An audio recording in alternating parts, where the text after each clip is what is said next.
तो बेटा देखा आपने, वो लड़की जो है वो एक एड्रेस पे जाती है और वहाँ पे एक लेडी गेट खोलती है और वो उसे पहचानने से मना कर देती है, जबकि उस लेडी ने उस लड़की की मदर का कार्डिगन जो है वो पहन रखा था और उस कार्डिगन को वो लड़की पहचान जाती है और वो समझ जाती है कि ये गेट, ये एड्रेस जो है वो सही है, पर ये लेडी जो है मुझे पहचानने से इनकार कर रही है। तो let's see what happens next. Well you knew my mother, I asked. तो मैंने पूछा, तो आप मेरी माँ को जानती थी? Have you come back, said the woman. औरत ने कहा, क्या तुम वापस आ गई हो? I thought that no one had come back. मैंने सोचा कि कोई वापस नहीं आया। ओनली मी, केवल मैं।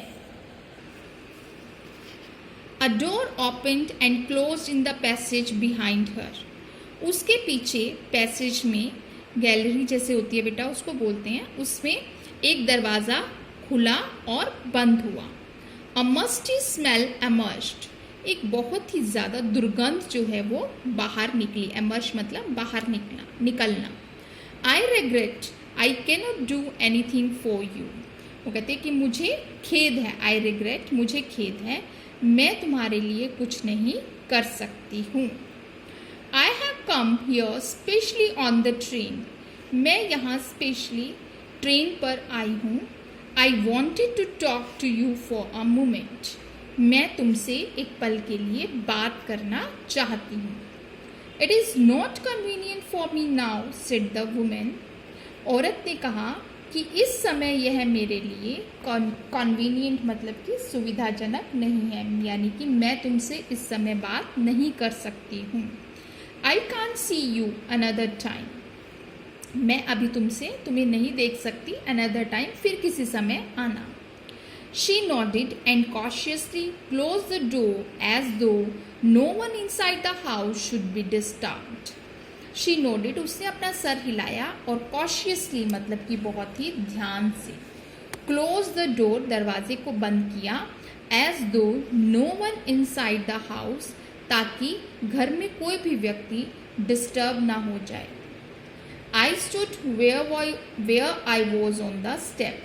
मैं जहाँ थी मैं सीढ़ियों पर वहीं खड़ी रह गई। The curtain in front of the bay window moved. जो कर्टेन था उस खिड़की के पर लगा हुआ था वो थोड़ा सा हिला। Someone stared at me. किसी ने मेरी तरफ, स्टेयर मतलब घूरना, किसी ने मेरी तरफ घूरा। And would then have asked, और शायद तब पूछा होगा, व्हाट आई वॉन्टेड, कि मैं क्या चाहती थी। Oh nothing, अरे कुछ नहीं। The woman would have said, औरत ने ऐसा कहा होगा। It was nothing, ऐसा कुछ नहीं था। I looked at the name plate again, मैंने नेम प्लेट की तरफ फिर से देखा। Darling it said, इसके ऊपर darling लिखा था। In black letters on white enamel, white enamel के ऊपर, पेंट के ऊपर काले अक्षरों से। एंड ऑन द जैम, और जैम पर अ बिट हायर, थोड़ा सा ऊपर, द नंबर 46। जैम समझते हैं बेटा, जो चौखट होती है दरवाजे की, उस पर थोड़ा सा ऊंचे पे क्या लिखा हुआ था, number 46।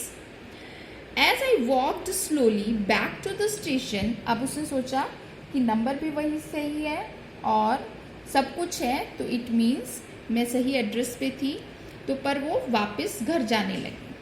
As I walked slowly back to the station, जब मैं वापस धीरे धीरे स्टेशन की तरफ जा रही थी, I thought about my mother, मैं अपनी माता जी के बारे में मैंने सोचा। Who had given me the address years ago, जिन्होंने मुझे ये एड्रेस, ये पता कई सालों पहले दिया था। It had been in the first half of the war, ये युद्ध का पहला आधा हिस्सा चल रहा था। I was home for a few days and it struck me immediately that something or the other about the rooms had changed. मैं अपने घर कुछ दिनों के लिए आई हुई थी और it struck मतलब ये ऐसा मुझे महसूस हुआ, struck me immediately, तुरंत मुझे एहसास हुआ कि कुछ ना कुछ कमरों में बदलाव था। I missed various things, मैंने देखा कि बहुत सी चीज़ें गायब थी। My mother was surprise I should have notice so quickly. मेरी माताजी हैरान थी कि मुझे यह बदलाव पहले ही नोटिस कर लेना चाहिए था। Then she told me about Mrs Dorling. तब उन्होंने मुझे मिसेस डोरलिंग के बारे में बताया। I had never heard of her but apparently she was an old acquaintance of my mother. मैंने पहले कभी भी उनके बारे में नहीं सुना था, परंतु वो मेरी माताजी की एक्वेंटेंस मतलब जान पहचान वाली, पुरानी जान पहचान वाली थी। Whom she hadn't seen for years, जो उन्हें कई सालों से नहीं मिली थी। She had suddenly turned up, वो अचानक उन्हें मिल गई। एंड रिन्यूड देयर कॉन्टैक्ट, और उन्होंने अपने कॉन्टैक्ट यानी उनका जो मेल जोल था उसे दोबारा से बढ़ा लिया। Since then she had come regularly, और तब से वो हमारे घर रेगुलरली आती थी। तो बेटा ये वो पुरानी बातें स्टेशन पे जाते हुए जो है वो नरेटर जो है, नरेटर कौन होती है? जो हमें स्टोरी सुनाता है। तो नरेटर हमें बता रहे हैं कि वो जब जा रही थी तब उनकी मदर ने उन्हें बताया सब चीज़ें कि किस तरह से उन्हें डॉर्लिंग मिली और किस तरह से जो है वो उन्हें जानती थी पहले। तो that's all we'll be reading in this video. We'll continue the reading in the next videos. Thank you. Have a nice day.